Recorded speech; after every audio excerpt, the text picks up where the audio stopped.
And do you prefer to be called Tom or Tom is fine. just Tom, even Yep. with your students? Well, no, my students don't call me Tom. Some of my former students who have, gone on to become successful in their careers and professions that I still interact with, and there's quite a few of them that I still do. They've come around to, calling me Tom, basically, like any other friend would, basically. But I don't usually think it's probably quite right for my current students to call me Tom. I Yeah. mean, I won't get upset if someone does, but um, yeah, it's kind of a weird thing. I'm quite sure. Students usually do say Dr. Rosburg. I think they Okay. just, I don't know if they're told to, maybe when they're coming into college for the first time or something, someone tells them that's kind of the proper way to address your professors, Uh, call them doctor or whatever, rather than by their first name. Although it was kind of funny at our last faculty meeting, biology faculty meeting, at the end of it, some of the faculty members were kind of just talking about how it seems like today's students somewhat lack that perspective, or I guess, or understanding. They're getting emails from students that say, "Hey, you, yeah. when can I turn in my assignment?" or What's up? "Hey, Heidi," just calling a professor by their first name. Yeah. Um, yeah, and most of them thought that was, oh, that's really not the right way to do it.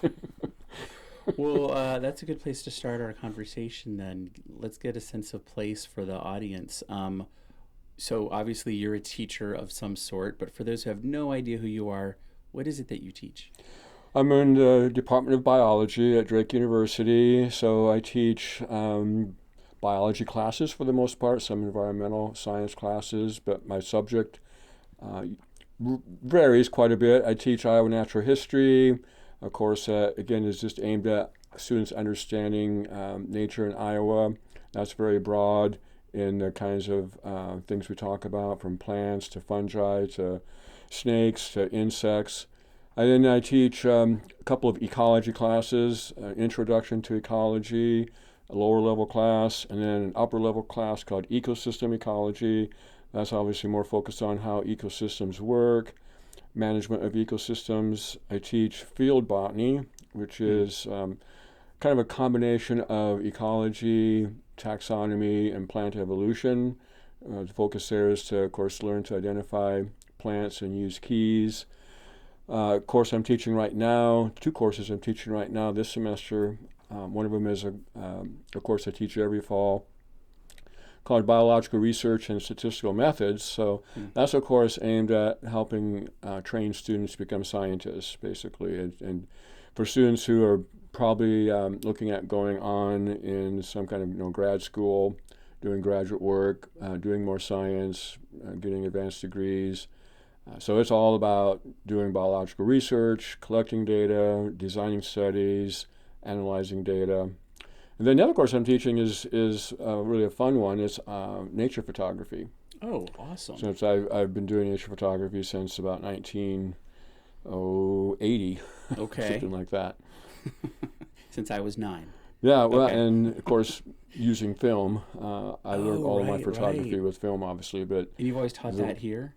I've taught it actually at Iowa State a few times when I was Okay. a graduate student there. Before I left Iowa State, I taught nature photography there So for back a then, you couple guys times. were doing dark rooms Well, for not development. not for nature photography. Oh, okay. We would, and I didn't include anything like that in my class because that's not an area of expertise for me. It's really more field photography, how to make pictures in the field, I and then gotcha. we're usually back then again we're usually advocating the use of slide film. Slide film is much better than print film. And Oh, yeah, so yeah. slide Okay. film would be processed by, Okay. you'd send that in for processing. So Right. Kodachrome or Fujichrome were Yeah, the I remember two those. the Yeah. two film choices that I use the most. Nice. And so But we're now it's all digital, of course, so it's a little bit different. Although I tell my students that I still prefer to shoot film. I wish I knew how to shoot. I've totally forgotten how to shoot film, but I did have an old Olympus OM1 that I inherited from. I think that's right, right? Isn't that the Olympus OM1? Could be. I Yeah, I'm not inherited familiar that from with. my There's dad. an Olympus. Yeah. I took some fun shots back in like my really early 20s.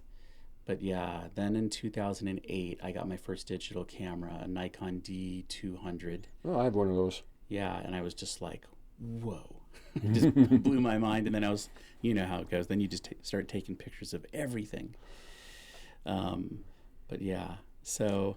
Yeah, those are my main classes. I mean, I've taught other classes once or twice or a few times. I used to teach limnology, which is it's essentially the ecology of lakes and rivers.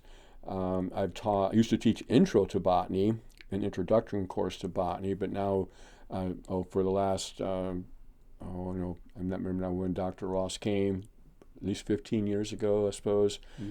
She's an ethnobotanist, and so she teaches that class now. I've taught introduction to biology to the first year students.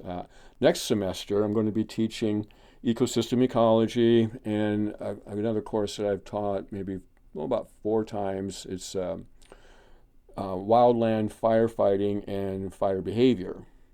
Ooh, So it's fire a behavior. That's awesome. fire behavior and Wow. wildland firefighting. It's actually a course that is, or it's a basically a requirement for people who want to get sort of certified to do wildland fire.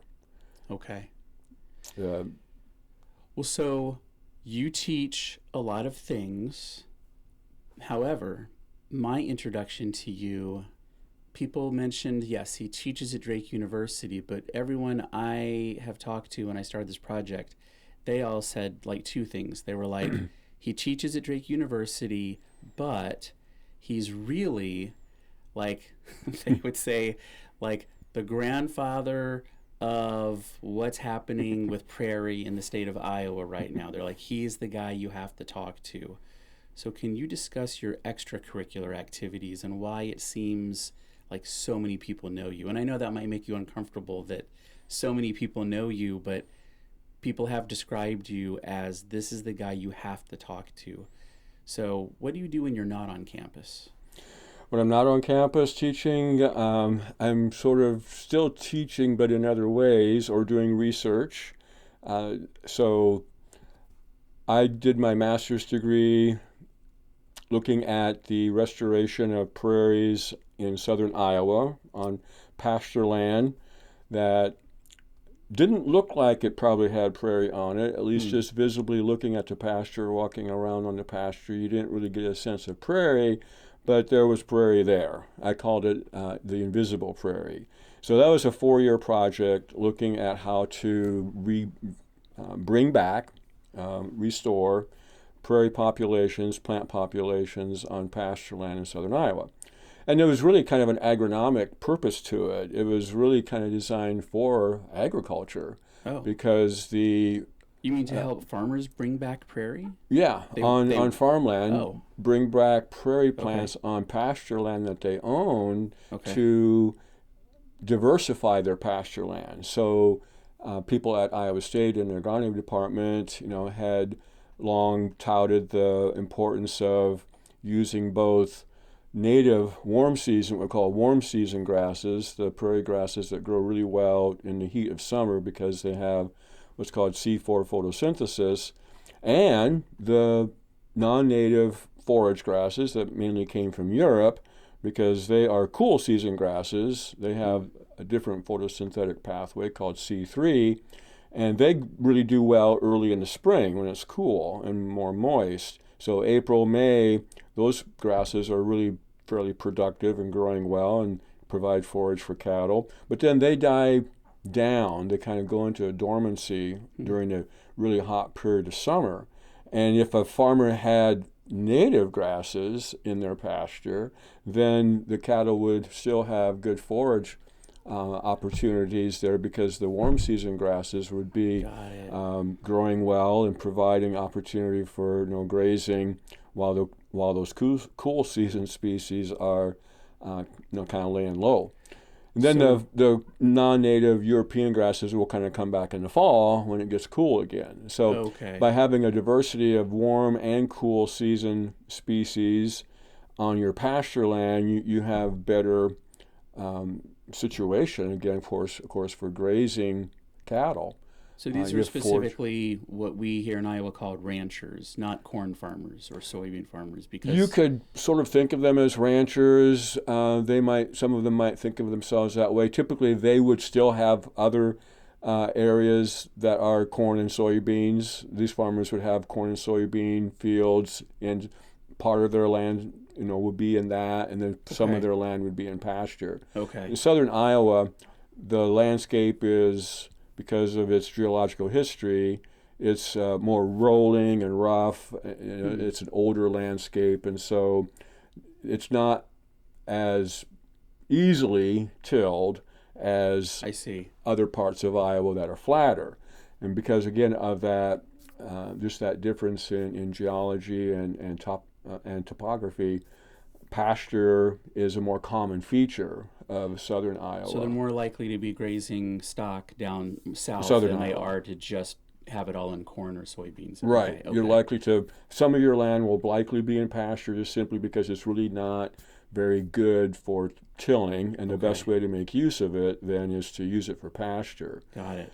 And that land then has always sort of had that history, then to some extent, probably Hmm. being better to use for pasture. And if it has been used for pasture primarily and not really had much of a effort by the landowner to make it into tillage, into corn and soybeans, then there's likely to be prairie on it. And Okay, so, because the prairie will survive, of course, can easily survive land being used for pasture, but it can't survive land being used for corn and soybeans. The tillage that it goes with that.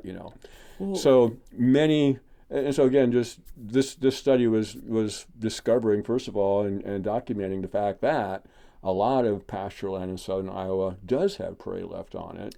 let It's me just not let easily me recognizable because it's always grazed down. when you say land has prairie left on it, how would you describe that in more detail to someone who had never been in the state of Iowa? Because to me, I think a lot. I'm an outsider. I've only lived here for a year and a half, and part of my impression has been when I talk to other people, even people who've lived here for a while, when they use the word prairie, they're describing the topographical aspect of the land. They'd be like, look at that beautiful prairie, and they're looking at a whole field of corn and rolling hills with corn, and they like, that's the prairie. It's the rolling landscape feature. But and that's what I thought it was. I was like, wow, this is beautiful prairie land. But I feel like that's what it's come to mean to a lot of the younger people. But what is prairie in your mind when you say there's leftover prairie? Well, that's an interesting observation, I guess, of what people how they think of prairie, because there's a little bit of sort of truth to that when you're looking at a cornfield or soybean field and you look, this is interesting prairie land. It was prairie land. I mean, that's what was growing there in 1800 or 1846 when Iowa became a state. But the prairie was all plowed up, of course, and converted to agricultural land, thoroughly plowed up for decades and years and years and years. For 100 years, this land's been being farmed, and Hmm. if it's being farmed by tillage, Right. again, plowing, disking, tilling, cultivating, growing corn and soybeans. Maybe sometimes they planted oats in there or alfalfa, for diversity of crops. But then it always came back into corn or soybeans, row crops at some point in time. I mean, no prairie plant can survive living on that landscape, for more than just a few years. And so the original vegetation that was there, the prairie, so when I say prairie, what I'm talking about is the native plant communities that were Okay. present on Iowa's landscape. The grassland, a prairie is a type of grassland, of course, but it's a grassland that's also very rich in what we call forbs, which are the non-grasses, the things that people think of as wildflowers, So the plants. forbs literally mean the flowering plants. Forbs means, it's kind of a difficult, I guess, That it means, well, because you can't just say it's flowering plants, because grasses are flowering plants I too. was just thinking that actually, So right? grasses Yeah. have flowers, trees have flowers. I mean, lots of plants have flowers. You've got Like a pine cone is basically, a type of flower. no, a pine cone is Oops, I'm not. wrong. A pine Sorry. cone, so and that's one thing that I try to always take any opportunity I can to prevent plant blindness. Basically, is a golden opportunity to help people understand plants better. Yes, pine cones do not come from flowers, but that's a whole other thing. Okay, So sorry. when you think about plants, we can kind of put them into two main categories: woody plants and herbaceous plants. Okay. So the woody plants are the ones that make wood. Right, They're the right. ones that are going to have a woody stem at some point in time. Yeah. Usually fairly soon after they get started growing, they start developing that woody stem. They have woody root systems too. Their root systems become more woody. Okay. And of course they do that because wood helps them to get tall. That's going to help provide support in their Huh. stem and branch structures that they can grow taller than the other group of species, the herbaceous species. Right. The herbaceous species, or herbs, don't make any wood. But now there's two types of herbaceous species. Okay. And it's basically the graminoids, or those are the grass or grass-like plants, and the forbs. Okay. And the way to think Okay. about them is, in kind of two broad categories, is the graminoids are, if you can think of a grass, what a grass looks like, that's what we're talking Like a about. yard Any where kind of someone has grass, just basically. a Any, fescue any, lawn. if it's Okay. turf grass or pasture grass or Okay. native grass, they generally have very long linear leaves. The leaves Okay. are very narrow in a sense, but they're very long. And they have flowers, but the flowers are very, very, very small, Okay. almost inconspicuous to most people. Most people Mm. don't realize they even have flowers, and they're wind pollinated. Okay. They develop more of a fibrous root system. Now, the forbs, on the other hand, then they generally have, or would be characterized by having leaves that are more broad. The grasses have leaves that are parallel venation. The veins in the grass leaves have a parallel Mm-hmm. pattern to them. Right. Whereas the leaves in forbs, many of them are more what we call net venation. There's a main vein, and then there's veins that come off of that main vein. Okay. That's more of a net venation. And they have flowers that are much more conspicuous, and for the most part are insect pollinated. Right. So Okay. if you think about wildflowers, that's generally what you're thinking about when you think about forbs. Forbs are all the wildflowers, the things that make big flowers out there on the prairie. The grasses are the things that are the plants that are probably producing most of the actual biomass in many cases, but their flowers are very inconspicuous. They have, again, the long, long, narrow leaves. They have a lot more vegetative growth, generally speaking, Mm-hmm. than most of the forbs. But so yeah, so a prairie then is a combination of grasses, graminoids actually, because there's a lot of other non-grass species. When I say graminoid, again, that's any plant that is a grass or grass-like. And so that Okay. includes things like sedges, Sure. things that we call sedges, because they essentially have a growth form that's very similar to a grass. So the prairie has a huge diversity of all of these herbaceous species. And there's even some woody species that are supposed to be on prairies, woody shrubs like lead plant or New Jersey tea or prairie willow. Even things like dogwood and smooth sumac, those are woody shrubs. They are supposed to be on prairies too. Mm. But the idea, of course, is that if the prairie isn't managed sufficiently well enough, or if there's been a long, long, long time without any management, and especially fire suppression, then that's always just going to give an upper hand to the woody plants, and you start seeing problems with woody encroachment, too much woody plant growth in a prairie. And so that's another reason for the demise of prairies. Encroachment by woody plants Right. completely comes in so extensively that they just essentially erase the prairie over time. It's a very slow process. It's kind of sort of like a hidden problem in a sense that people don't really kind of realize it's happening because it's so slow. When prairies were plowed, that was like just like from night and day, right?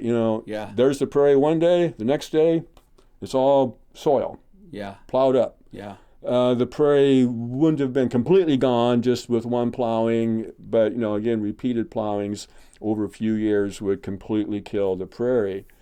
Woody plants come in at a much slower process. It's not as conspicuous, so it's more of an inconspicuous problem that's developing over time, and slowly but surely they start taking over the prairie, and we say maybe in 20 years where this room would have been a prairie might totally be completely covered by woody plants. And all that shade is going to kill the prairie plants. Well, okay. Now this leads me to a question about your shirt. Oh, yeah. And Great Prairie Rescue. Yeah, start seeing fewer trees is what it says. So this might sound like a weird question, but are trees the enemy of prairies? Pretty much. Most of them are. You can think about the Midwestern landscape where there's both prairies, savannas, woodlands, and forests. All four of those ecosystems were part of the native landscape in Iowa. Mm-hmm. Prairies, savannas, woodlands, and forests. Okay. It's basically a gradient in the density of trees. Yeah. On a prairie, I would define a prairie as having less than 10% cover of trees. So when we think about cover, you imagine you're a hawk flying over the top of high in the sky looking down on the prairie landscape, and if you could measure the amount of area the tree canopies cover of the land, right. That's what we're talking about with canopy cover. Okay. And so there would be so few trees that in a 100-acre prairie, less than 10%, so less than 10 acres of that would have canopy cover, causing shading to occur on the land. But as you go from a prairie then to a savanna, we just increase that canopy cover. I do, at least. The ranges are going to differ among different ecologists, but sure. On my scale, prairie is from 0 to 10% canopy cover. Yeah. Then savanna is from 11% to 35%. And for those who don't have an idea what savanna is, because my friends in the South will be thinking of Savannah, Georgia. So what is savanna? Well, again, savanna is going to be defined differently in different parts of the country. Okay. But basically, when we say savanna, what you should be thinking about is a grassland with a few trees. Okay. A grassland with a few trees. Now, how many trees? Again, I've heard people use the term savanna when they're talking about a piece of landscape, a parcel of landscape that has, in my mind, way too many trees on it. It's not even close to a savanna. Like I went to Neil Smith, and they have what's called an oak savanna. But are you using savanna differently in this? No, that's the same way that they use it. Okay. When they say oak savanna, that just simply means that it's oak trees that are forming the savanna characteristic. Okay. Again, to have a savanna, you do have to have, well, in the Midwest. So again, so there's Midwestern temperate savannas. There's African savannas that are obviously different than our savannas, but the physiognomy is still the same. The physiognomy, which is again the term meaning the sort of the surface or morphological appearance of these ecosystems, is one in which there's mainly a grassland type of habitat with scattered trees. Right, like when I picture all the old nature shows about the African savanna, I forget who the famous hosts were, but all the shows I watched back in the 70s and 80s. Mutual Kingdom? Yes. Yeah, love that stuff. Yeah, and so, it would be like, arid, pretty dry, some tall grasses, lions hanging out in the grasses, and then there'd be like isolated patches of trees. So savanna is a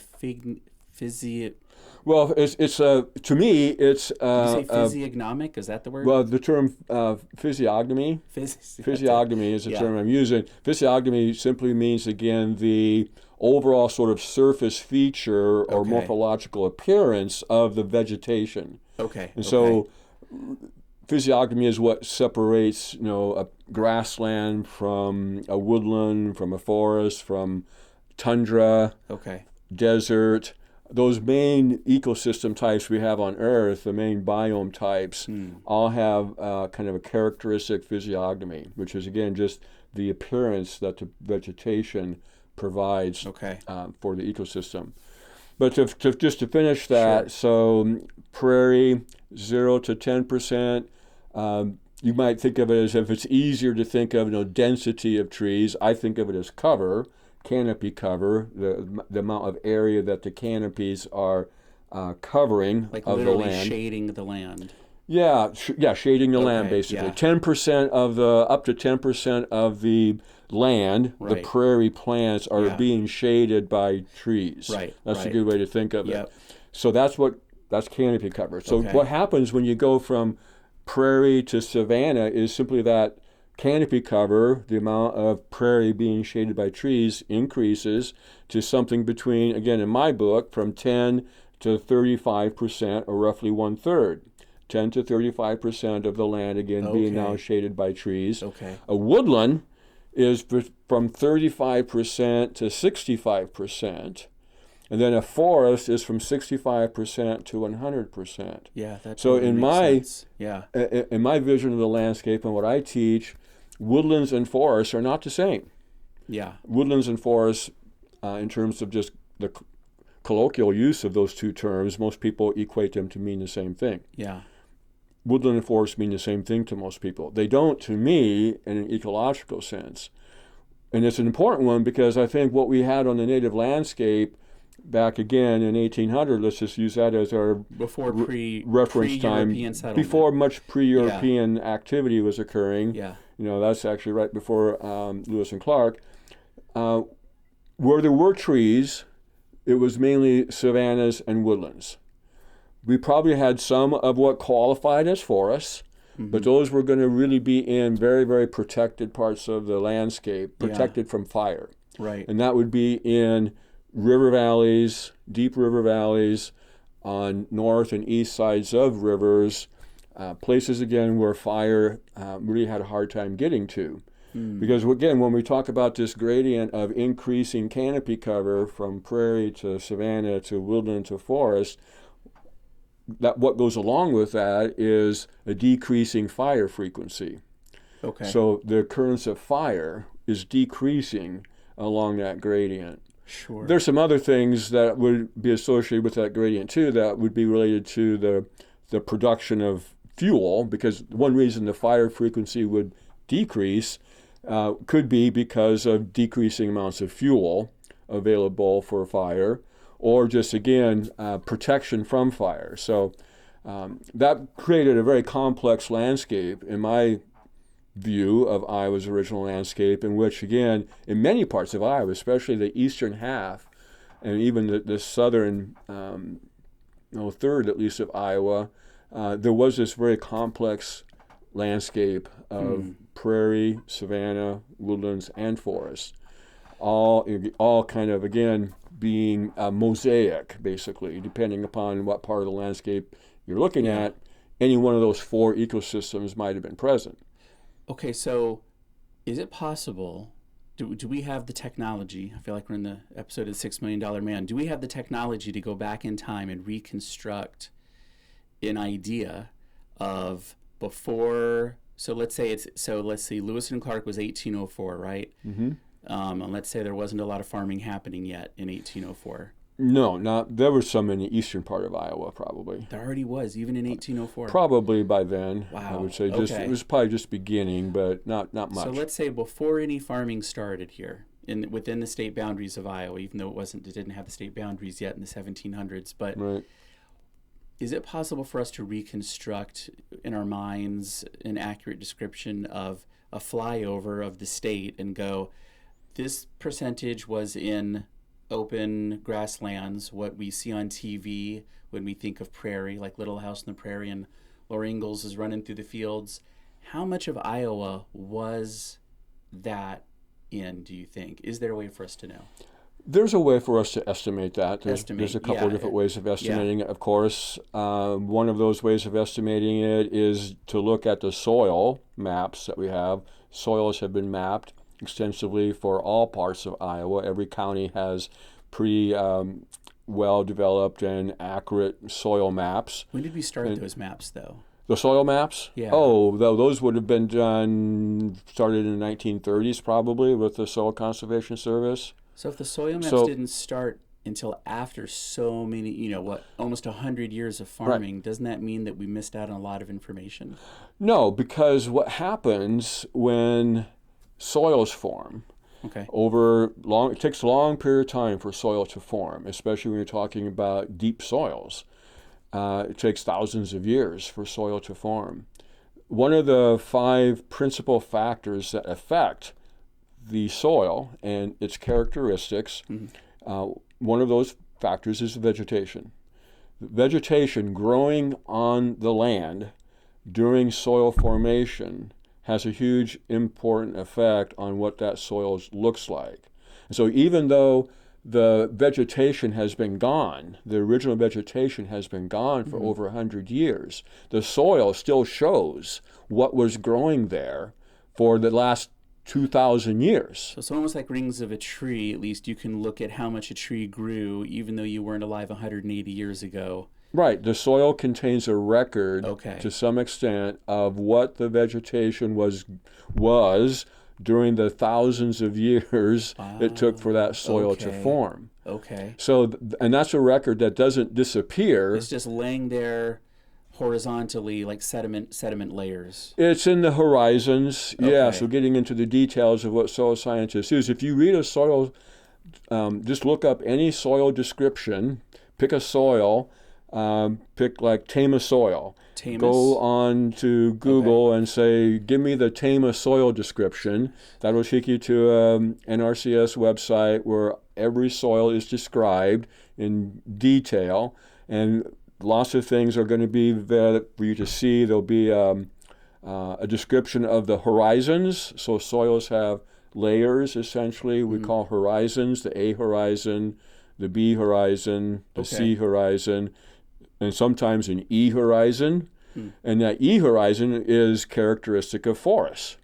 So if a soil scientist sees a soil has an E horizon, Right. then they know that they're going to say that soil formed under some type of forest vegetation, because that's how that E horizon comes about. And so again, by looking at the horizons, the depth of the A horizon, the texture of the horizons, they can basically, and what they have done then, because if you look at that soil description, a ways down it'll say vegetation, and in the vegetation description, they will describe what the vegetation was.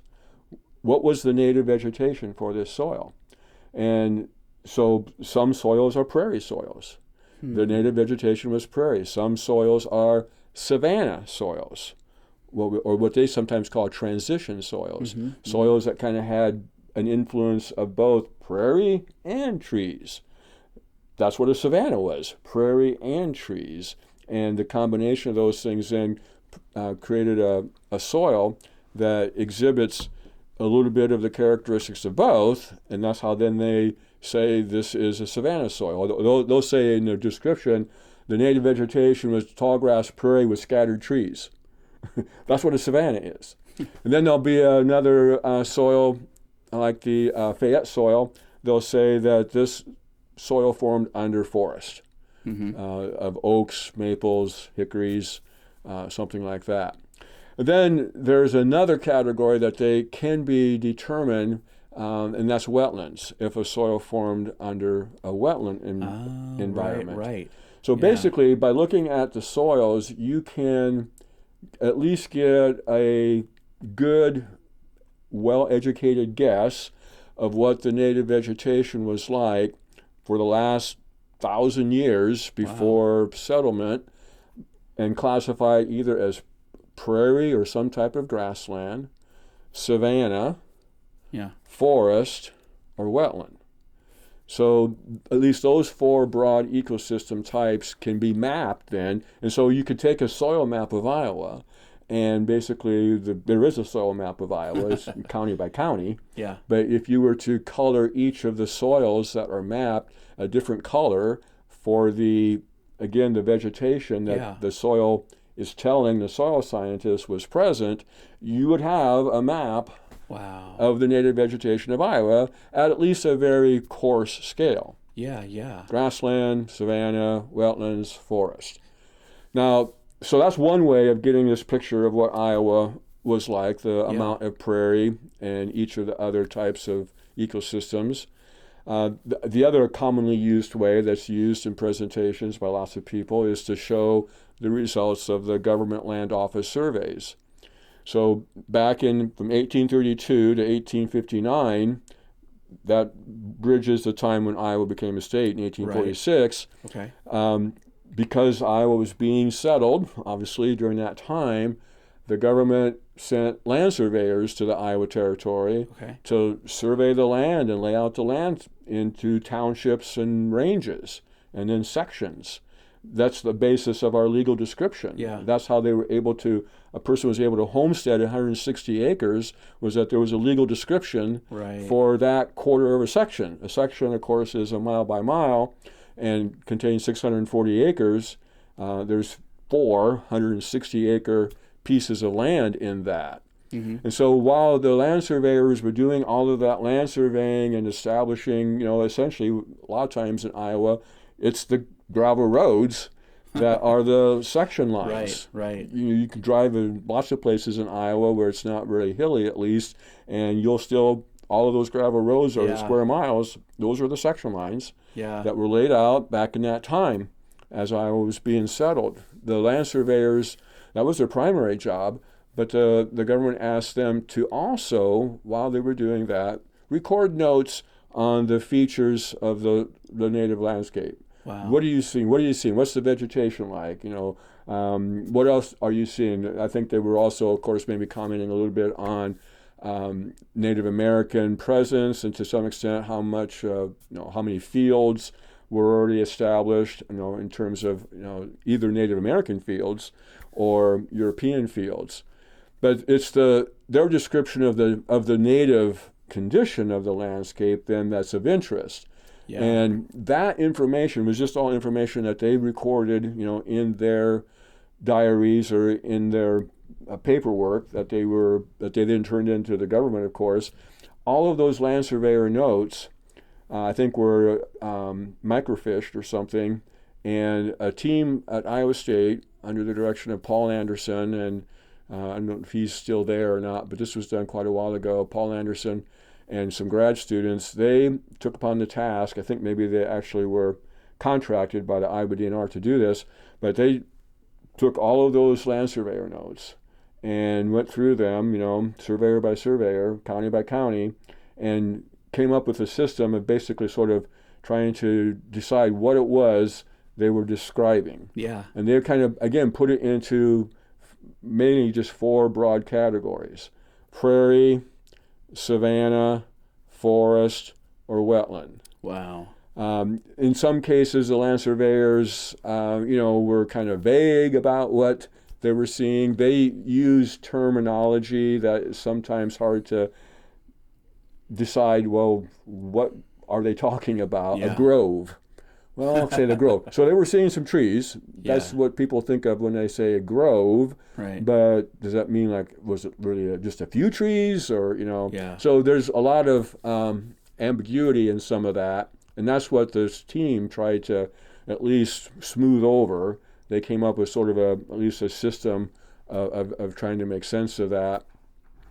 All that information now, of course, is now digitized, and you can see a map of Iowa and what, again, the native vegetation looked like based on the land surveyors. What website is that? I'm sorry? How would you find that? Oh, it's online.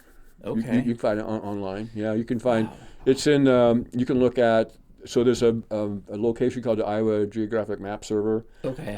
If you go to that site, you can look at that.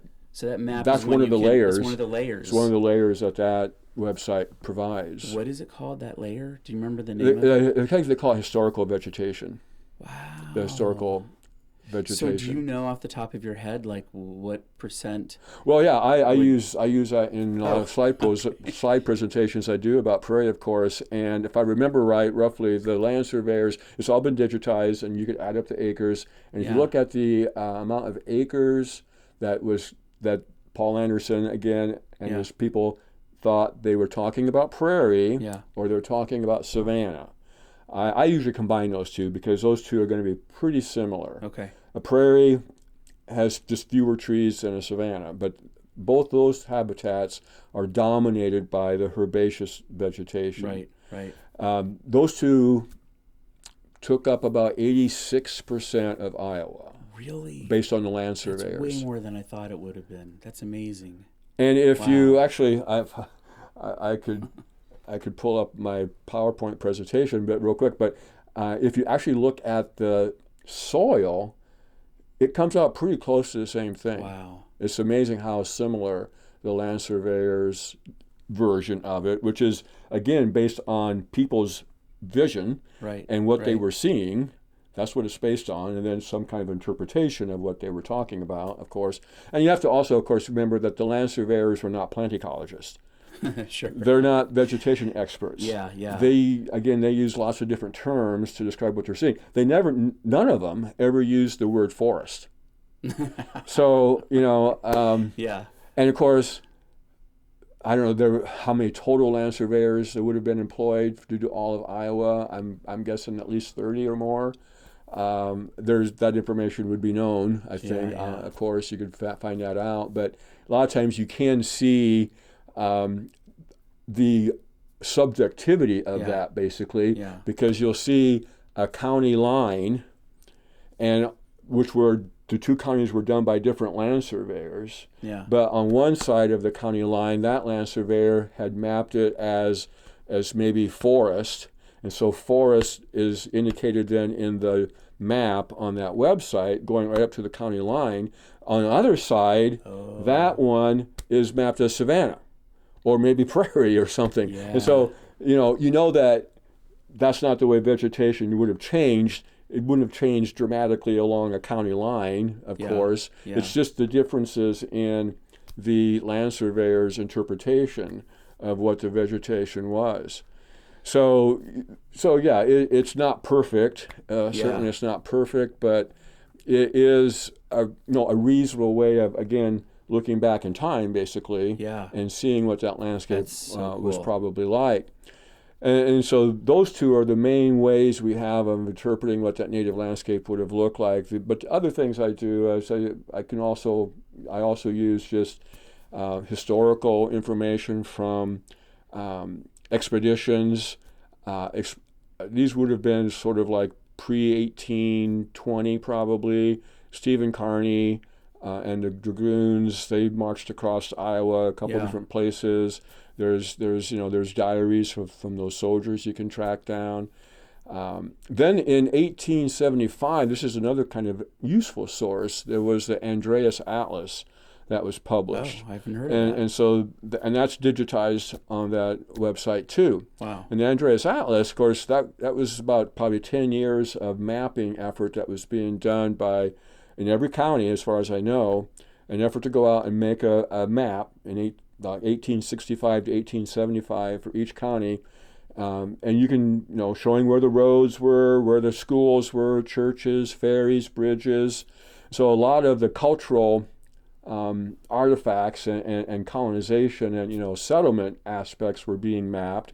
At the same time, there was this sort of just a real vague vegetation aspect to it too. Okay. What they did was they used this certain symbol of stippling that kind of looks like the canopy of a tree Okay. to actually physically put on the map places where there were trees. And then Whoa. they also Wow. used this kind of a wetland symbol, Okay. a line with some lines, a horizontal line with some lines radiating from it, I think is what they used to indicate wet spots. And so those two symbols appear on the Andreas Atlas. Now, there's no symbol for prairie. So places where there Is that nothing lack probably is prairie. probably was prairie, or it was fields. Wow. it's land that's already been converted to farm Oh, of fields. course, right. But a lot of it would have been probably still somewhat some prairie or pasture land, or prairie, pasture land, and farm fields would have all been what was not indicated in with any symbol. So I use that sometimes, again, just to kind of see, again, where trees were, at least, Yeah. because you can be pretty certain about that. And that was, again, a much more intensive mapping at the scale of, section by section, basically, because they have all the roads in. Wow. So they went through the county section by section, mapping what they were seeing. So that should be a fairly exact representative picture of at least where trees were. Okay. And how much trees there were. And I find that to be a useful thing to look at. Well, something just occurred to me. So, okay, so right now we're living in a state, again, within the state boundaries of Iowa. How much of the state still has prairie? Okay, so that's another important question, right? So I just told you that roughly 86% of Iowa, based on soils and GLO, was prairie or savanna. I think if you take 86% of Iowa's 36 million acres, that's probably about 30 million acres. You could check that math, but roughly 30 million acres of prairie and savanna. How much of that is left? Yeah, is a reasonable question. And again, very, very difficult to say with a high degree of accuracy, because one of the problems is we have to have a definition of what remnant prairie is, in a sense, to actually do this. And so there's never really been any effort to make a standard definition, of course, of what remnant prairie is. We have remnant prairies that run from very clear example of a remnant prairie. It would be a remnant prairie in anybody's sense. Anyone who understands prairie, the minute they step out there, like our state preserves, like Hayden Prairie, Steel Prairie, those are very, very well-known, recognized remnants of the prairie landscape that we still have on our landscape. Now, you guys use the word remnant. I'm just trying to think about people who aren't from here. So back on the East Coast, the phrase we always use for anything that wasn't cut by the pioneers or the settlers in terms of forest, we always call it old growth. So is remnant a stand-in for the word old growth? Meaning it's never been You could say that. Kind of.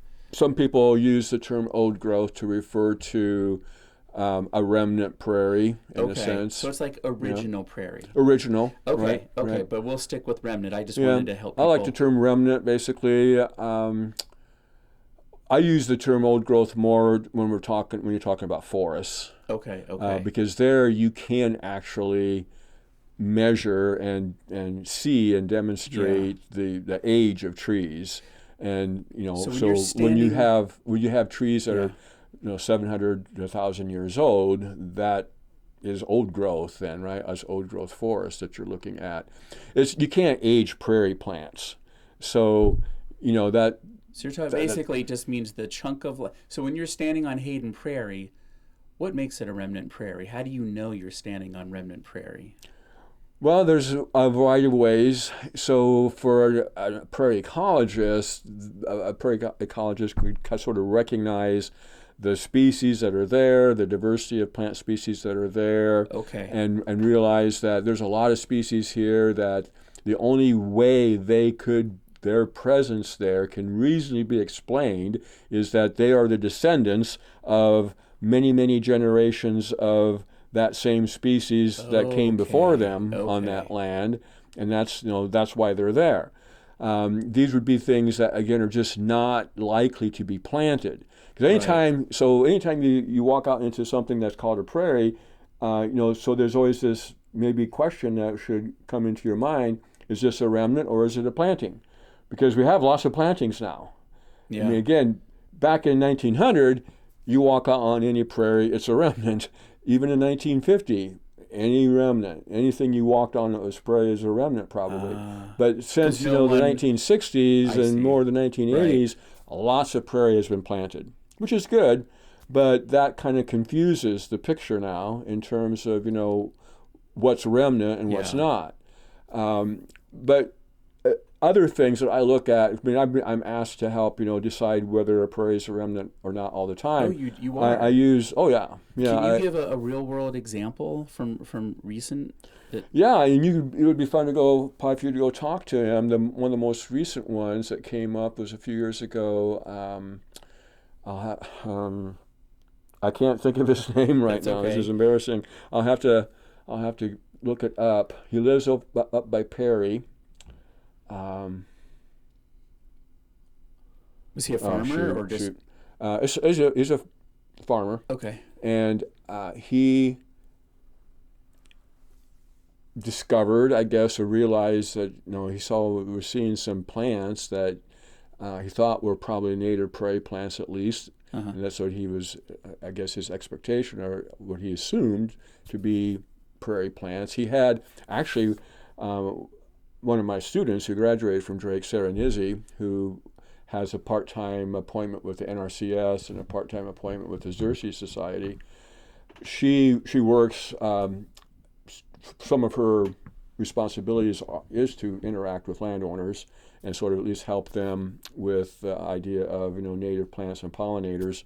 Anyway, he contacted NRCS. Somehow she got involved. She went out to look at it, and she thought, yeah, I think this is a remnant. But why don't you have Dr. Rosburg come out and take a look at it?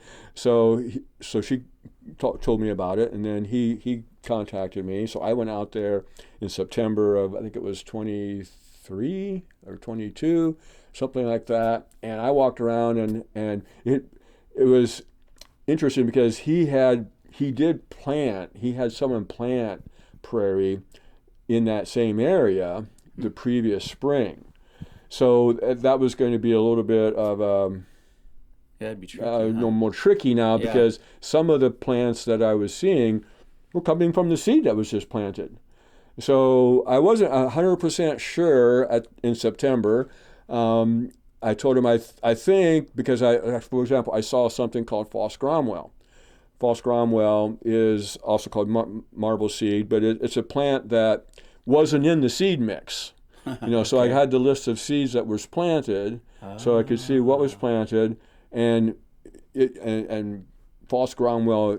It's not unusual for it to not be in a seed mix because it's not usually planted. Yeah. It's something that it's hard to get seed from. It's Because hard to it's it's hard rare. it's uncommon to be able to get seed because it's not one that can be propagated easy Okay. in nurseries. Oh, okay. So if someone is selling it, it's because they've gone out someplace and collected seed from native plants somewhere, and that's not going to be very much. Okay. So it's very, very low supply Okay. plant. I mean, even if you can find it, it's going to be very expensive. So it would not have been one that was, it's not a species that people choose generally to put into planting. But so there was that, and there were some other things I was seeing that was similar kind of idea. And I told, I still can't think of his name, darn it. That's okay. But I think this is a remnant. But what I would suggest is that I do a floristic inventory next growing season on this site, and do a thorough investigation about this question, and I'll feel more comfortable, being able to give you my opinion after I do that, because it was just one visit in September. Yeah. Well, I didn't feel like I really could say for sure. I had a good sense that it probably was. So long story short, then he hired me then to do floristic inventory the next growing season, and that involved going out there about 5 times at least during the growing season, doing a thorough mapping of the site, recording all the species that I'm seeing, looking at the abundance of those different species. I found some additional species, some sedges, for example. There was a little sedge called sun-loving sedge that I found that would never have been planted by anybody. Okay. And so again, how do you Wow. explain the presence of something like that? It's a Yeah. remnant. It's the only Yeah. thing that can be. Wow. I also then do a very, I would say, thorough mapping exercise where I look at the soils, I look at all of the old historical photographs that are available, Oh, and that goes okay. back to the 1930s. Yeah. And so I look at, I wish it could go back farther, of course, but there's a limit, of course, to Yeah. aerial photography. started in the 1930s, but at least you can get, a picture of what the landscape looked like in 1930 or so. And it's sometimes hard to say for sure what was happening, but my impression on all of the photographs I saw from 1930 to 1950 to 1960, basically there's aerial photos available sort of by decades, almost every decade. There's some in the 30s, some in the 50s, 60s, 70s, 80s. That gets you up to pretty much, modern times. Yeah. It looked like to me that land was not ever tilled. Wow. It looked like I never saw any evidence that it was tilled. Right. Which again, you can kind of see the difference between land that's being tilled and row cropped versus land that's being used for pasture or hay.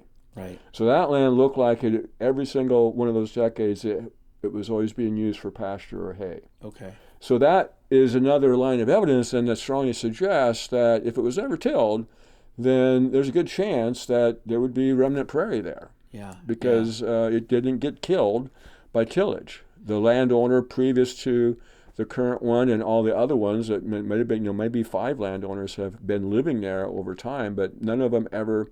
They always used that land for pasture or for making hay. Let me jump over to talk about glaciers. Well, not me, you. Talk about glaciers. You had mentioned in our previous conversation about how much glaciers affected the landscape that we see and how much glacial till was left behind, and that's a big deal when it comes to the type of soil cover that was left behind.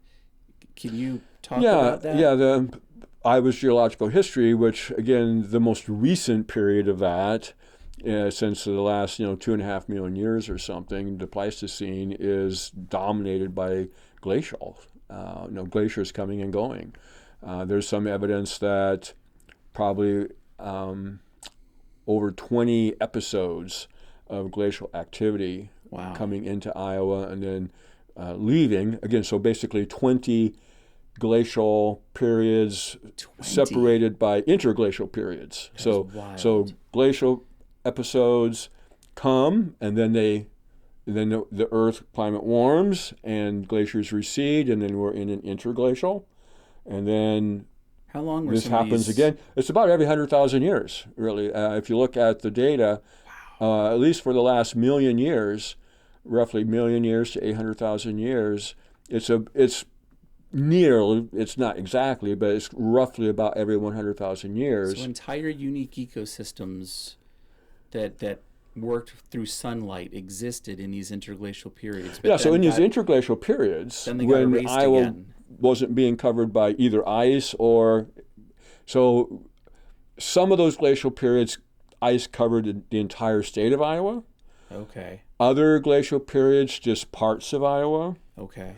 So for example, the very last one, the Wisconsin glaciation, okay, ice only covered what we call the Des Moines lobe, which is the north central part of Iowa, coming down from Minnesota down to Des Moines. That was the tip of it. There were actually 2 glacial advances into Iowa during the Wisconsin period, which runs from about 75,000 years to 11,000 years. There was one glacial advance that occurred roughly about 40,000 years ago to I think like 28,000 years ago. That came into north central Iowa. Then it melted back. And then what's called the Des Moines lobe came in 14,000 years ago to 11,000 years ago. Wow. And that again covered some of the same area that the previous one had. The previous one is called the Tazewell time. Okay. So only really central Iowa was ever had glaciers on it in the most recent one. So that means then the rest of Iowa didn't have glaciers on it, but it was in what's called a Prairie glacial climate. Prairie glacial means that you're on the edge of glaciers, you're on the perimeter of glaciers. It's going to be tundra-like. Yeah. So it was not. Iowa's vegetation was not what we see now, of course. The vegetation in Iowa was tundra types of vegetation, boreal forest, spruce trees, fir trees, a lot of sedges and grasses, other things that we see. The things that we see now, of course, way up in the northern part of Canada. Right. That's where the tundra is now. Wow. So that's the type of vegetation that would have been here, and the animals, of course, living during that time. A lot of the huge megafauna Yeah. that Yeah. has no longer is around, the ground sloths, the woolly mammoths, the mastodons, the dire wolves, and saber-toothed cats, and Wow. all that kind of stuff. Those were the things that were living during the interglacial times, in Iowa. Wow. So, but yeah, but before that, there were other glacial episodes that came into Iowa. One came into southeastern Iowa. That's called the Illinoisan. Then what's called the pre-Illinoisan, because we don't even know for sure how many times it came. They're repeated times, but that one covered most of Iowa. And so Iowa has this very complex history of a lot of glacial till or drift being deposited. Glacial till. So there's the term glacial drift is a term for anything mineral-wise, any of the minerals, Okay. rocks, rocky material. Okay. But rocky material gets ground up to form sand, and it gets even ground up more to form silt, and even ground up more to form clay. So anything clay, silt, sand, gravel, pebbles, to gigantic big boulders, those are the things that the glacier left when the ice melted. Okay. All of that stuff was churned up and ground up and pulverized by these massive ice sheets. And then that's how, of course, we have metamorphic rocks in Iowa. They were picked up by glaciers in northern Minnesota or someplace and carried down here. All of the glacial erratics, we call those. Those are big, different kinds of metamorphic rock that were transported here and dropped here and left here, and that's all glacial drift. And then the stuff that actually just drops out of the ice is glacial till, and then other stuff that flows out of the ice because you got meltwater. The glaciers are melting, ice is melting, so there's a lot of water being produced by that meltwater. So there's a lot of water flowing out from the bottom of the glaciers and places. That's called glacial outwash. So the combination of glacial outwash, glacial till produces all this glacial drift that we have in Iowa. And that's a huge part of the soils then that we have. So it wasn't just the last glacier period; it's just all of them. There's lots and lots of layers. Okay. The ones that affect the current landscape the most are the ones that are closer to the top of all that glacial drift, of course. Makes sense. So it is the most recent ones that have the most important effect.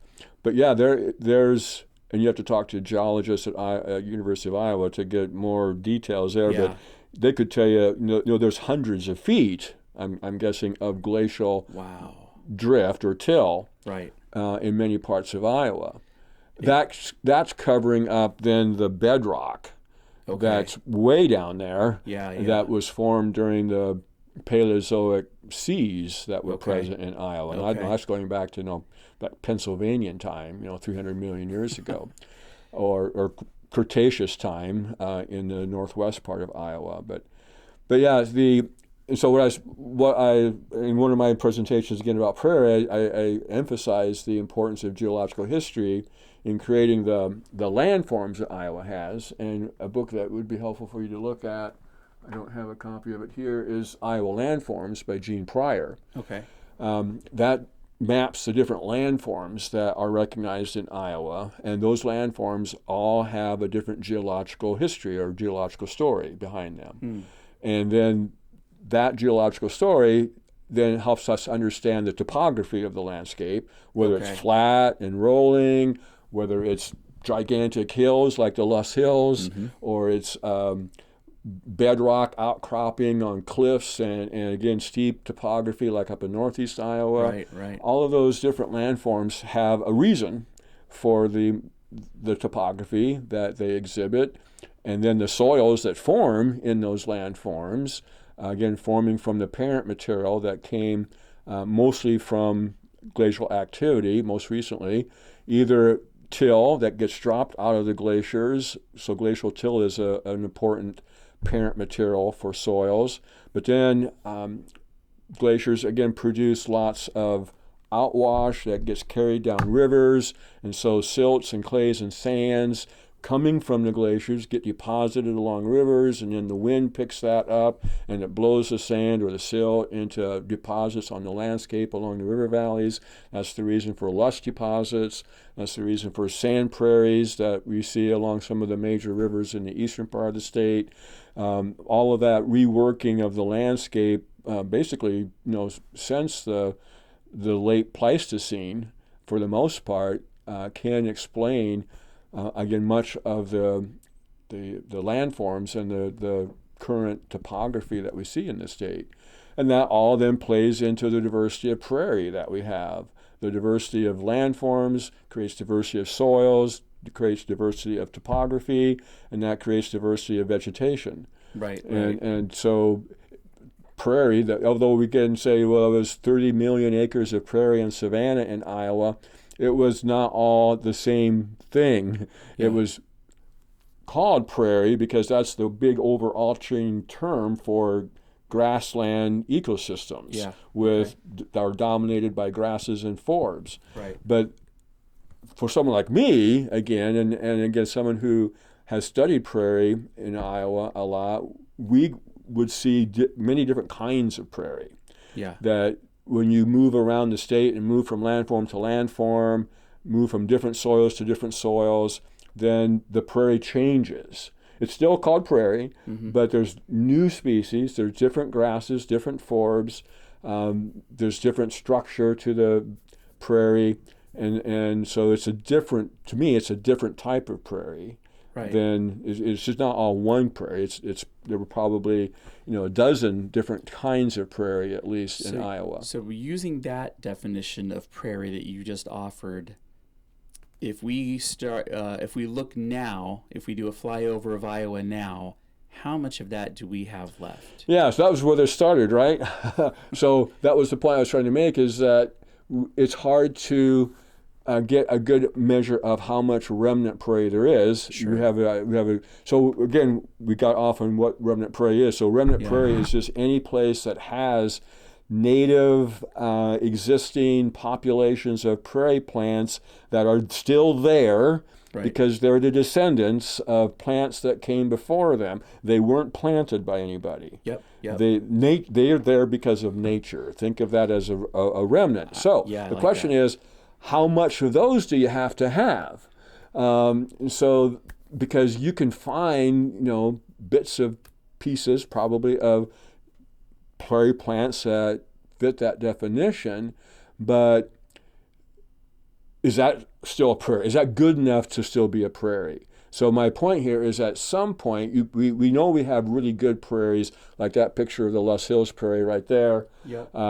Anyone walking out there that knows prairie would say this is a prairie. This is a remnant prairie. Yeah. But then they go all the way to the most degraded prairie that you might have, where you might only have just a handful of prairie species still out there. Like strips on the sides of railroad tracks. Along railroad tracks and cemeteries and out-of-the-way places that farmers couldn't get to because of a creek, and they couldn't get, again, one of the things that saved prairie, I mentioned this already, was, using land for pasture or hay ground. Yeah. That produced our best examples of remnant prairie. Okay. Places that were used for pasturing or really for haying was the best.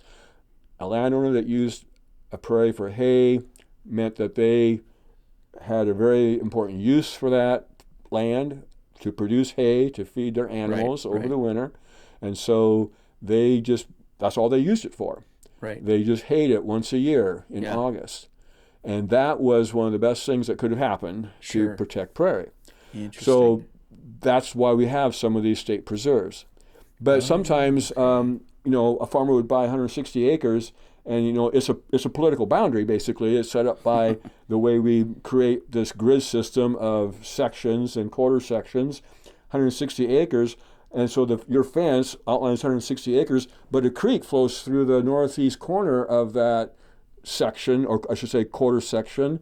And so the farmer actually owns some land on the north side of that creek that he can't get to because he doesn't own the land adjacent to that land. Right. And he can't get across the creek. So now he's got a little 3-corner piece of land up there that unless the neighbors allow him to come through their fields and he puts a gate in the fence, he can't plow. So in some cases you can find situations like that, little odd out of the way areas that couldn't be accessed, ended up staying prairie if they were able to survive woody encroachment. Yeah. But anyway, so again, what we end up then with are the potential for remnants to be very high quality if it was hayed, to very, very degraded prairie remnants if it was a pasture, for example, used for cattle grazing, but it was overgrazed. They overgrazed it. Okay. They sprayed the weeds. Yeah. Well, when you spray the weeds, you're spraying the prairie plants. Yeah. They saw them as weeds, and so they sprayed them, of course, to get rid of the weeds, but they're actually spraying prairie wildflowers. Or they introduced European forage grasses, brome and timothy and bluegrass and fescue, and those species replace then the prairie species over time. So basically you end up with potentially still technically a remnant, but it's so degraded it's hardly recognizable as a prairie. Yeah. Now, I've mapped a lot of prairie remnants in Iowa and Missouri, hired by the Nature Conservancy and the Missouri Department of Conservation. Oh. I've mapped prairie remnants on probably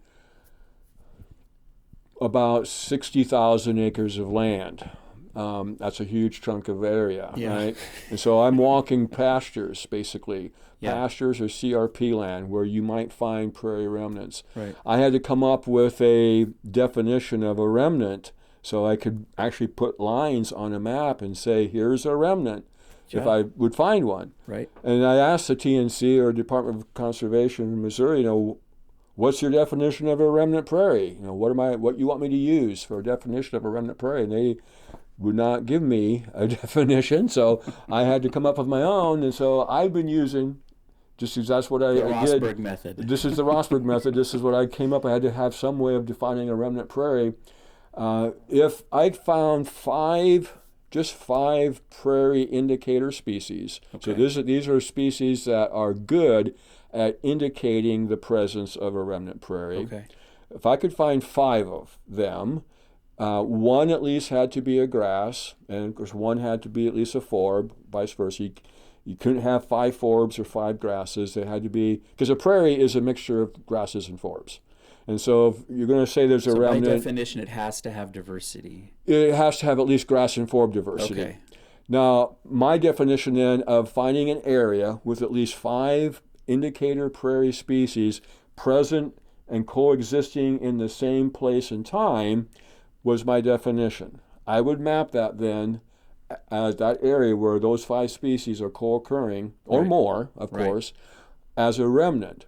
But that's the definition of an F quality prairie. You basically. mean F on a scale of A to F, like grades in school? If you had grades in school from A, B, C, D, and F, quality prairie, that is the lowest of lowest. That's the lowest of lowest quality prairies, because there's only 5. I only found 5 prairie species left in this area. It's going to be dominated by non-prairie species. Whoa, okay. But in my system, that was good enough to at least say it's a very, very degraded prairie. Yeah. Wow. So you see, therein lies the problem then of trying to decide how much prairie is left. I think if you just kind of look at what everyone would agree is sort of good prairie, the number that has come up from other people other than myself, and I think Darrell Smith from UNI probably had something to do with this, but 1/10 of 1% is a percentage that's often used to describe how much remnant prairie is left, how much native prairie is left. 0.01%? Well, yeah, actually less than that, but we'll just say 1/10 of 1%. So if you're looking at 30 million acres of prairie and savanna, 1/10 of 1% is 30,000 acres. So it went from 30 million to 30,000. But that 30,000 is not all in one place. Of course, that 30,000 is broken up into hundreds of small, tiny little pieces scattered around the vastness of Iowa. Now, I think that number is too low. Okay. Because what we are missing is a lot of prairies that are invisible, or on pasture land in southern Iowa, or maybe in other parts of Iowa, and other places in Iowa where pasture is still a kind of a predominant land use would be in the Loess Hills and up in northeast Iowa, because again, those are places where it's too rugged and too steep for a lot of conventional farming. So those are the places, again, where you would expect to find prairie, but it's hard to actually, again, know how much is actually out there. What would your high number be, though? What would your ballpark number? So my high number would probably be maybe about twice that. Just twice. Just twice that. Okay. So rather than 30,000, 60,000. Sorry, I don't mean to laugh. I thought you were going to say something like there's maybe 10% of prairie left. In some counties there are. In some counties, In some counties there are. So one of my projects was in Ringgold County for the Nature Conservancy, where I did this huge mapping project. I mapped prairies on 20,000 acres of private land. Yeah. And I have very detailed maps that show where all the prairie remnants were. And so when I did that project, again, when I was finding I had this definition, as I said, a way of defining what you had to have, what kind of quality you had to actually call it a remnant, 5 indicator species. That gave me a whole bunch of prairie remnants that added up to about 130 acres, only 130 acres in this 20,000 acres. But then what was I going to do when I found a prairie indicator species all by itself? And I found lots of those. I found lots of instances of when I would see a compass plant, but that was all there was. That's not fitting the definition of my remnant.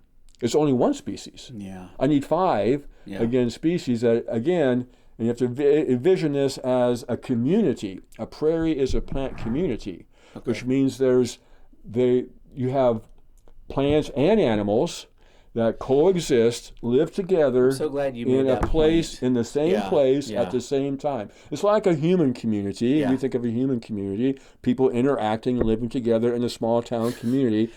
Vegetation ecologists use the same idea. Yeah. A plant community is the same concept, but it's the plants, or we can think about the community at a larger sense, all of the organisms, the animals, the fungi, the bacteria, the insects, the plants, they form this community that's associated with a particular ecosystem. I'm really glad you said that, because part of my prairie blindness, and even with all the interesting people that I've talked to in the last 2 months while working on this project, I still am definitely only thinking, even in this conversation, we're talking about prairie, I'm literally only thinking of what type of vegetation is covering the surface of the earth, period.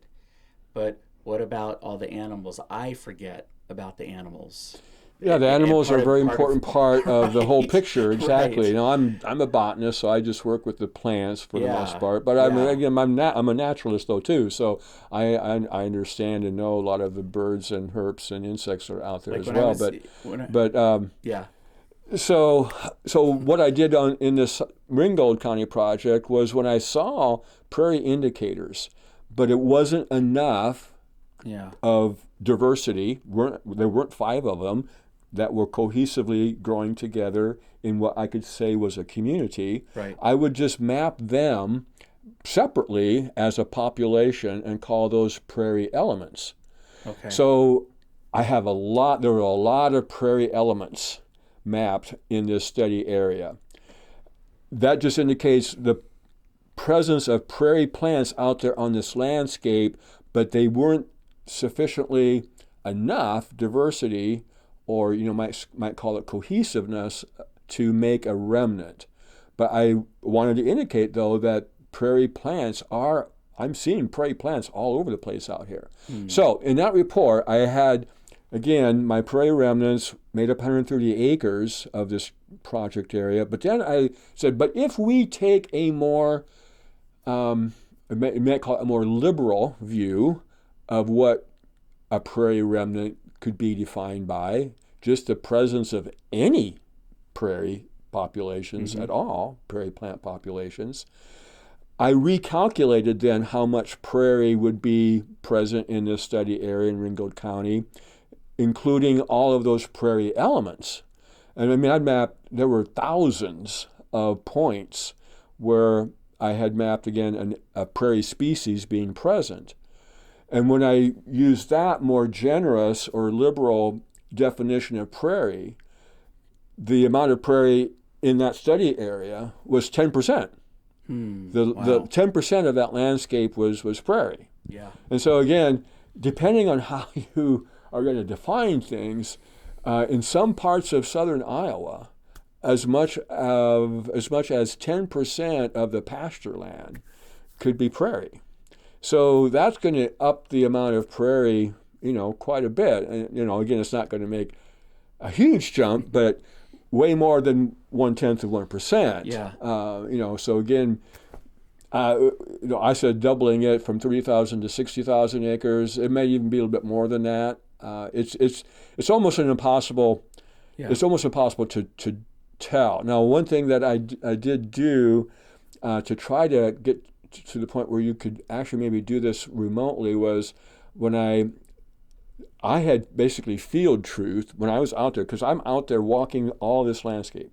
I walk 20 miles a day to cover Wow. this 20,000 acres, because I was mapping prairie plants. Wow. And so Yeah. every place on this map where I have a prairie remnant or a prairie element map, I was standing right there, of course. So I field truth all of the presence of prairie in that 20,000 acre study area.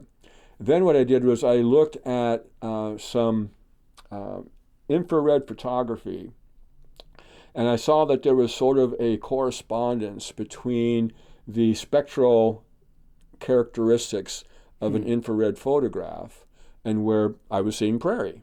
Wow. And so I saw that there was perhaps a way then to look at other parts of the landscape where I hadn't walked, and maybe predict, well, if what I'm seeing here, where I was standing, that I know that's prairie right there. Right. I see the same spectral, and by spectral characteristics, I mean sort of the color and texture of that aerial photograph. So it's like a heat map. Is So a color infrared is a photograph made with infrared photography using, it's able to detect infrared wavelengths, basically, which is, when you see that aspect displayed in an aerial photograph, those are places where there's a lot of green vegetation and vigorous photosynthesis going on. Okay. Now, the best maps for detecting prairie, the infrared maps, are those that are taken in April or so, because that's going to be at a time when it'll kind of distinguish between places that have native vegetation, native grasses, versus those that have European grasses. European grasses will be red. The native grass areas are going to be this sort of pinkish grayish color. And so there's this sort of pinkish grayish color that I could see was associated with the prairies. And then when I look outside, just look in other places in Ringgold County, I see that same spectral characteristic. So the question would be, are those all prairies too?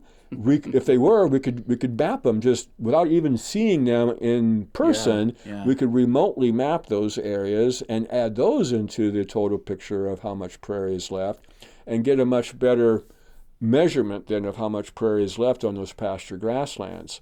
And you would want to, of course, field check some of those, randomly select some of those that you're predicting are prairie based upon the photography alone. You'd want to go out, of course, and field check some of those and see if your interpretation of the photo was right. Because sometimes it probably might be off, or something about it was wrong.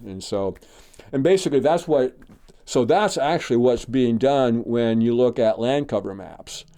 So if you look at the website again for the Iowa Geographic Map Server, you can see a couple layers are maps that show the land cover of Iowa. Those were done using the spectral characteristics of aerial photography or satellite photography. I'm not even sure. Maybe both or something. But basically, that's how those maps were pretty much done. That's the only way you can really get a land cover map of Iowa is to use remote sensing technology or image. Again, being able to take an image and have some degree of confidence that something about the spectral characteristics of that image, the wavelengths that are being recorded by the photograph, that can be associated with some kind of vegetation. Interesting. It's in very broad categories. Again, basically a grass cover, forest cover, maybe shrub cover, cultivated, hay ground. Basically different kinds of types of land use. But that would be one way to get at a better answer to your question. But yeah, so just to summarize, I think that it's probably more than 0.1%, because if we provide a more generous definition of what prairie remnants are, and we look at some of these places again that are no one's ever walked out there to actually look for prairie. Lots of private land is like that, that there's probably actually more prairie, but it's still not going to be. So it's a small huge. amount, no matter which way. It's going to be still going to be very small. It's still going to be less than 1%, I'm sure. But well, let me ask you this: so, did you know that number when you first started getting interested in prairie? Back the amount that was started. left. Yeah, was that number known to science back then? Yeah, I think that number sometime during that period. So I started working with prairie in the mid-1980s with my master's work, and I think the 0.1% estimate came out probably. There's some music coming from down the hall. Let me just close that. Sorry, I'll cut you off there. Go ahead. The 0.1% was about that time, maybe a little bit, maybe in the early 90s. Okay. I think I'd have to look at a paper that Daryl Smith published. I think that's maybe where that came from. That less than 0.1%. Okay. And how long have we been going? We got about 15 minutes till 11 o'clock. Oh, whoa! We were over an hour. It's 10:45 by my watch. Yeah. We've been going for more than an hour. Sorry, I did not pay close enough attention there. I thought we had just been at an hour. Oh, it's an hour and 27. Okay. I'm going to ask you one more question, Tom, and then we'll cut it off. Well, yeah, go ahead. And I'll just try to answer that first question real quick, though. You asked why people wanted you to talk to me. So I've done a lot of research, obviously, in Iowa Prairie. Well, I've done research almost in every Iowa county. I've done research, field research, plant ecology research, floristic inventories, studies looking at the effects of grazing, studies looking at the effects of fire. I'm probably one of the few people in Iowa that has repeatedly, looked at and investigated under, sort of, the experimental method, studying what prairies we have, what they look like, how they form. But I also have looked at forests and wetlands as well. So prairies are my expertise because, as I said, I did my master's work looking at how best to restore prairies in southern Iowa. I did my PhD on understanding the ecology of native grasslands and prairies in the Loess Hills. So both of my master's and dissertations, focused on prairies. And much of my work since then has as well. Then add to that the fact that, I've been doing Drake Prairie Rescue for about 22 years now, and that's taken me all across the state. Is Drake Prairie Rescue like a company that you run? Or? No, Drake Prairie Rescue is a program here at Drake. Got it. Again, utilizes students and funding from the Iowa Prairie Network. I should throw that in there. Iowa Prairie Network. Well, in the early years, actually, Department of Natural Resources, Iowa Department of Natural Resources, and Iowa Prairie Network provided funding to Drake Prairie Rescue. For the last decade, at least or more, my funding has just been from Iowa Prairie Network. But Wow. that funding, again, is what allows me then to be able to go out and help landowners save prairies. And again, I've Okay. been doing that extensively all across the state. Okay. And so I see all different kinds of situations. I see different kinds of remnants. I've been putting into practice different methods of restoring them or trying to save them, from doing prescribed fires to doing, of course, shrub and tree removal, chainsaw. My truck is full of, right now it's got 2 chainsaws and a brush Okay. cutter in it that we'll be using this afternoon. And then the sort of another thing is that I always want to help people understand, I guess you might say, our natural landscape. And so um, anytime anyone asks me to lead a field hike or Yeah. do a presentation, I usually do it. I've done over 500 of those basically in the Okay. last well, in my career, basically since the mid 1980s, in a sense. So leading field trips, doing presentations, interacting with landowners, the sum of all of that basically has Okay. given me probably, I would probably agree, sort of a unique experience. Now, I will be first to say that there's a lot of other people in Iowa who have great expertise in prairies, especially when it comes to management of prairies, Mm-hmm. because they are doing that on a day-to-day basis. Right. And Right. so the people that work at the Nature Conservancy, the people that work at the Iowa Natural Heritage Foundation, people that work at all the county conservations in Iowa that Yeah. have significant prairies, a lot of those people have probably more knowledge and some levels of understanding of management, what Right. works and what doesn't work in management of prairies, the use of prescribed fire, for example, than I do, because I mean they're doing that every day.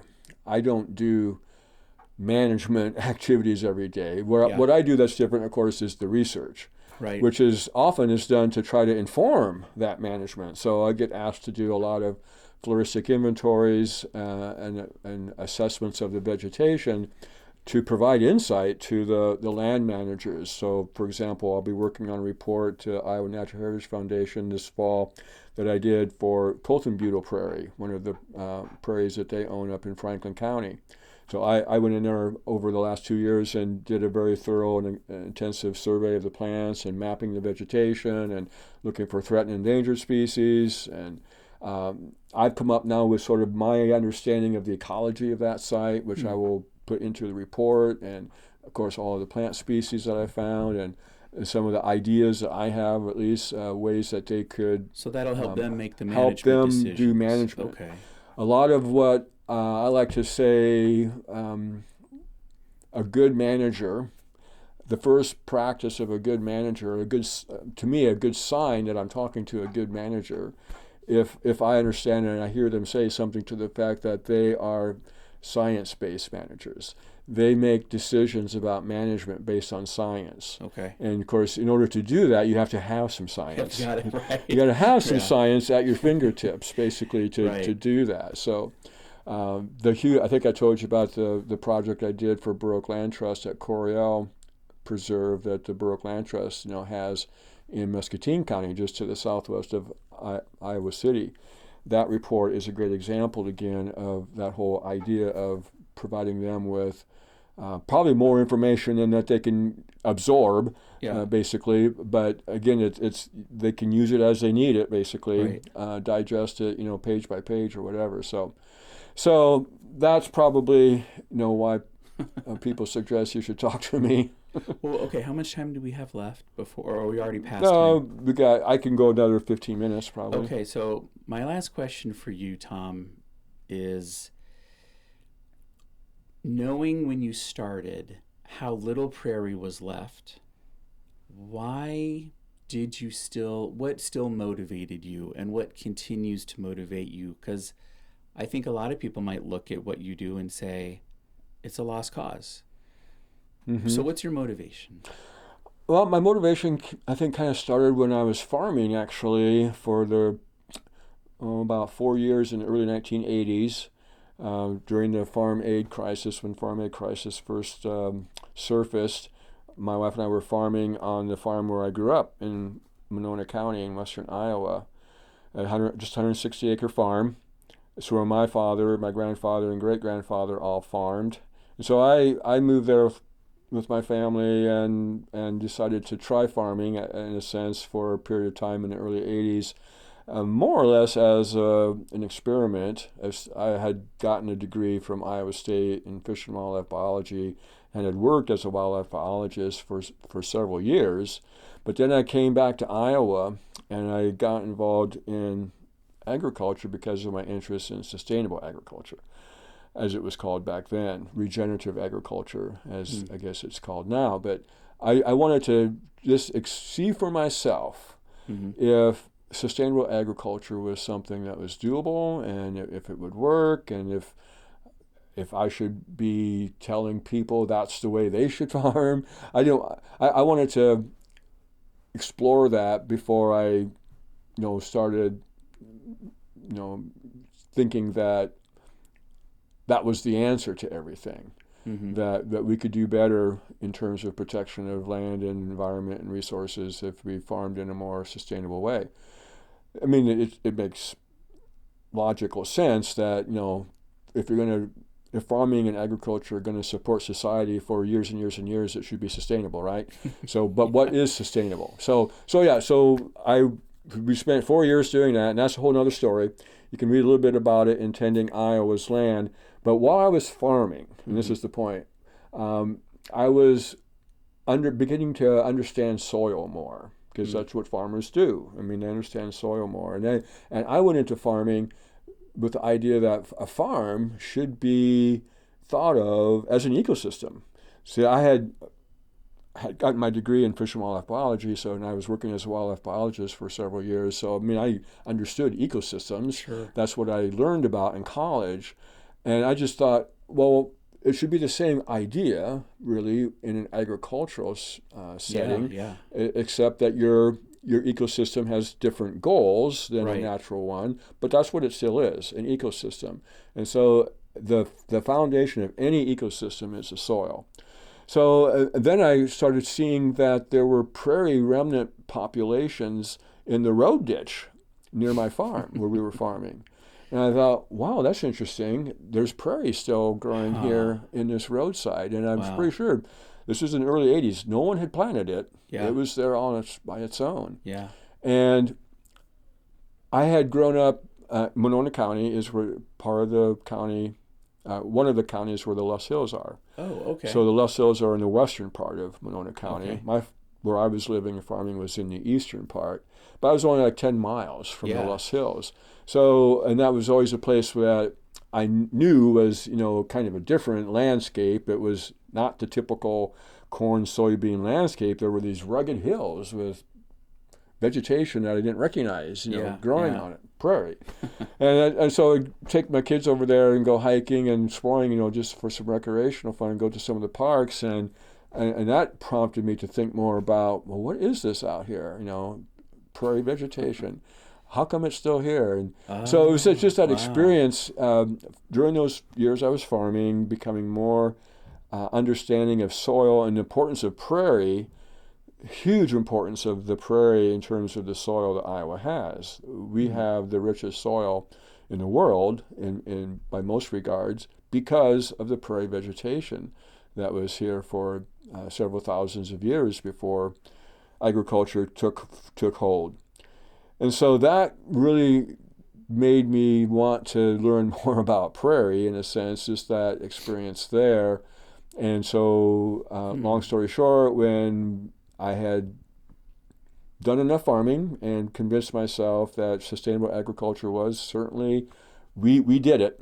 We farmed sustainably for 4 years. Proved that it could be done on a 160-acre farm, no less. Much smaller farm than most people would say was even possible to survive on in those years. But we did it, being very diverse and growing diverse crops, having diverse livestock, mimicking the prairie in some ways in terms of, again, how my approach to farming was. And so it was all of that experience and just now much more curiosity about prairie that prompted me to decide that when I had done enough farming to prove my point, I wanted to get back into science. I wanted to study prairie. I thought it Okay. was important to study prairie. I wanted to study Luss Hill Prairie, Yeah. because that was in my home county. And that's what I eventually did, of course, for my PhD. And so it's just that experience that I've, during my graduate years, 8 years of doing all that research on prairie and becoming really learn. Those were like I started out like you basically. Now I didn't know much about prairie at all at that point. When I started grad school, Oh, wow. but I learned a lot very fast because Yeah. I was working and studying prairie in southern Iowa to start out with, and then I again studied the Loess Hills. Um, and again, just wanted to find and see other prairie in Iowa too, and just to expand my understanding of prairie. So I would go out and do photography on prairies and try to photograph as many prairie plants as I could. And that's where all the photographs mainly came for the book, The Wildflowers of the Tallgrass Prairie. So it was that fascination with prairie, and then as I start driving around, I start imagining what Iowa looked like back 200 Mm. years ago. Yeah. Start trying to imagine. Well, now that I know a little bit about prairie, I'm driving from say from Ames to Storm Lake for some reason. I'm constantly looking at the landscape, trying to envision what it would have looked like, Yeah. 200 years ago. Right. Right. And what I'm seeing, and it takes a lot of imagination, of course, because it's all corn and soybeans now. But Right. I'm seeing just a hugely diverse, uh, grand, just a landscape filled with splendor, filled with life, filled with all kinds of plant life. The soil, again, is the foundation of an ecosystem. Right. Like you might say, it's the foundation of a society as well. But it's certainly the foundation of an ecosystem, and everything that is supported by that ecosystem comes from the soil. Yeah. And of course, the plant productivity that feeds all the wildlife and animals. And because of the general hugely fertile, productive soils that we had in Iowa, I envision, again, the landscape of Iowa just being so diverse and so rich with life that we can't even imagine really what it was like. Yeah. Yeah. Um, and that's sad, of course, because all the little pieces that we have, can't come close to showing us what it was like. They're just tiny little pieces, and there's Mm-hmm. lots of things that are missing from that picture. But I keep trying to imagine, and I keep trying to improve my imagination and understand that as best as I can. So that's kind of what drives me to keep understanding and exploring and seeing prairie, and just the idea that it also became very clear to me through all of this that any remnant prairie that is still out there in Iowa, to Mm-hmm. me, deserves a chance to be protected, right? That it is something that is priceless because Hmm. there's less than 1/10 of 1%, right? So when something is that uncommon or rare, its value increases, right?